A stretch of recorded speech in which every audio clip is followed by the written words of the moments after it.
اعوذ باللہ من الشیطان الرجیم بسم اللہ الرحمن الرحیم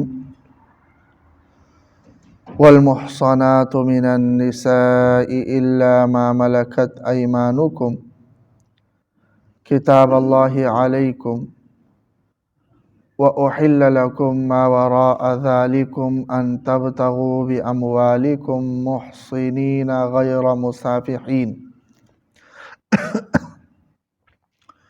والمحصنات من النساء، اور شادی شدہ عورتیں بھی حرام ہیں کہ جو عورتیں کسی اور کی نکاح میں ہوں ان سے کوئی نکاح نہیں کر سکتا۔ مطلب ایک عورت ایک سے زیادہ شوہر ایک وقت میں نہیں رکھ سکتی، جس طرح مردوں کے لیے اجازت ہے کہ ایک مرد ایک وقت میں 4 عورتیں نکاح میں رکھ سکتا ہے، لیکن ایک عورت ایک وقت میں ایک سے زیادہ شوہر نہیں رکھ سکتی۔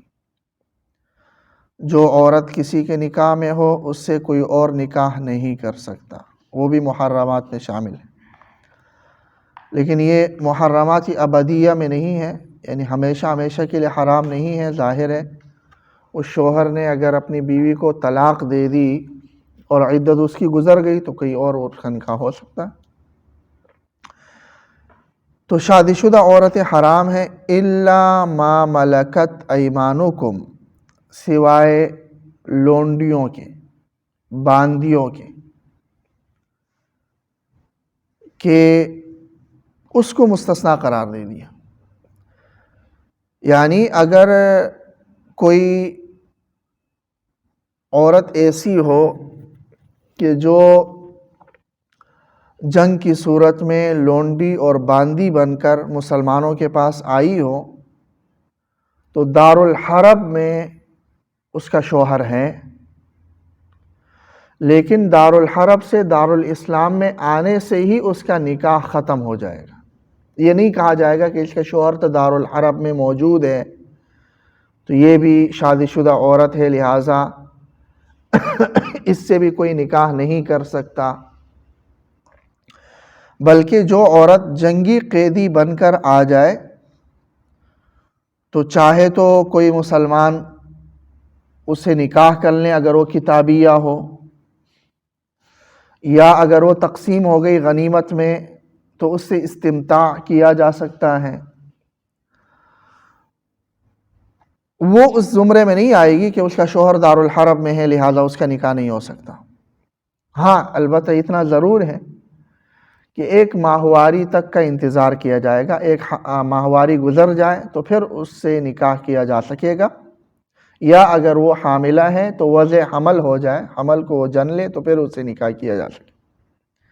تو یہ صورت مستثنیٰ کی ہے، استثنائی صورت ہے۔ اس کے علاوہ جو عورت کسی کے نکاح میں ہو اس سے کوئی اور نکاح نہیں کر سکتا۔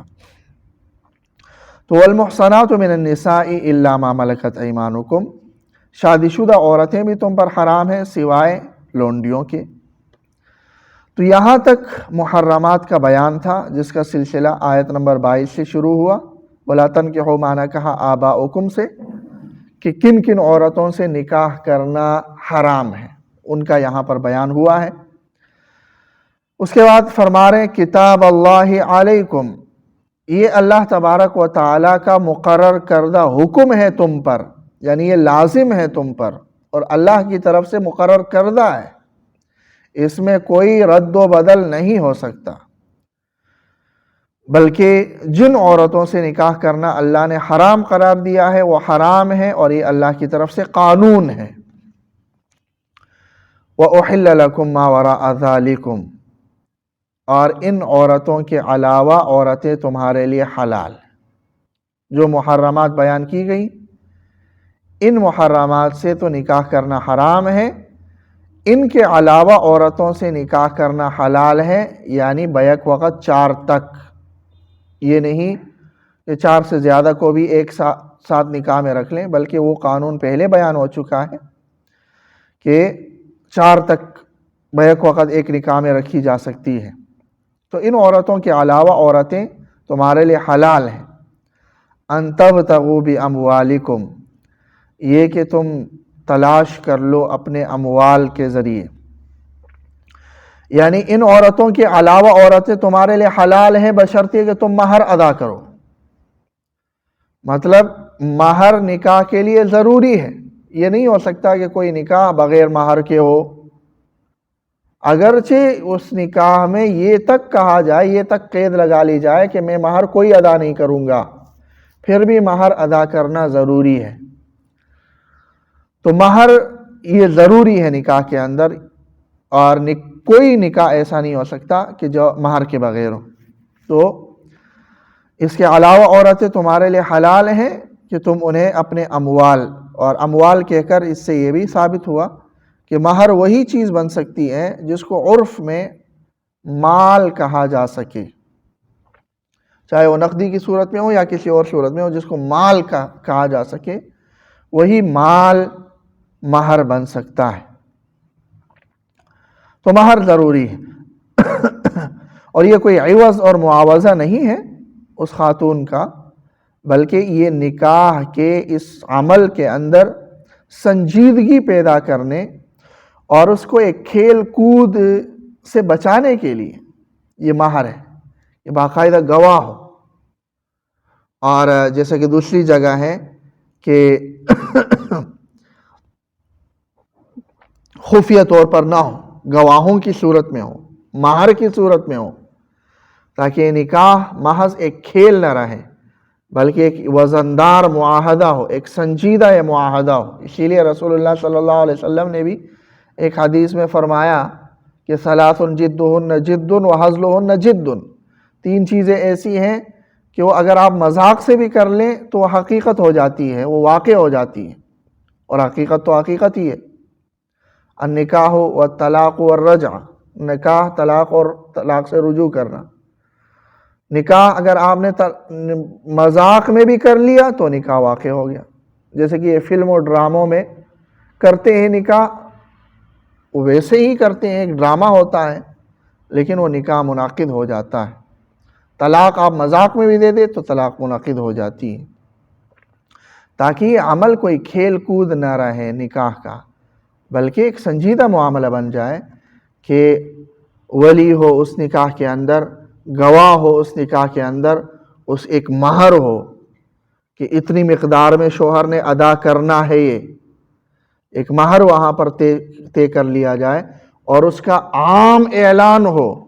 نبی اکرم صلی اللہ علیہ وسلم کے دور میں نکاح میں دف یا دف، عربی میں دف کہتے ہیں، اردو میں شاید دف کہتے ہیں، وہ بجا لیا جاتا تھا تاکہ عام اعلان ہو جائے. ولیمہ کر لیا جاتا تھا تاکہ عام اعلان ہو جائے، اس کا علل اعلان ہونا چاہیے.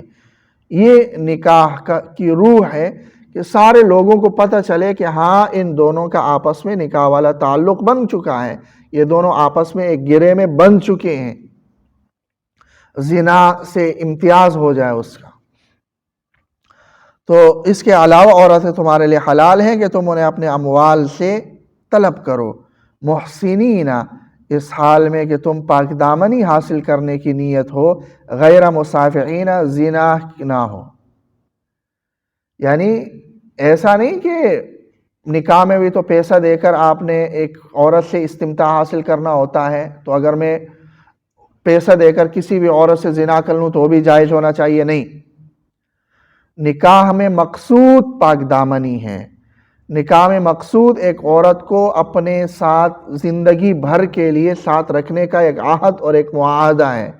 نکاح کا مقصود یہی ہے کہ اس سے نسل انسانی کی بقا ہو اور آپ کی اولاد اس سے حاصل ہو. یہ نکاح کا مقصد ہے، جبکہ یہ مقصد زنا میں نہیں ہوتا. زنا میں صرف اور صرف خواہش پرستی ہوتی ہے، مصافحت ہوتی ہے، عیش اور عیاشی ہوتی ہے، اور انسان نے اپنی جنسی بھوک، صرف جنسی خواہش کی تسکین ہوتی ہے. تو یہ فرق ہونا چاہیے. تو ان تبتغوا بمحسنین، کہ پاک دامنی حاصل کرنے کی نیت ہو، غیر مسافحین، صرف پانی بہانا نہ ہو، صرف خواہش پرستی نہ ہو، صرف جنسی خواہش کا پورا کرنا نہ ہو، صرف تلذذ نہ ہو. اللہ تعالیٰ عمل کی توفیق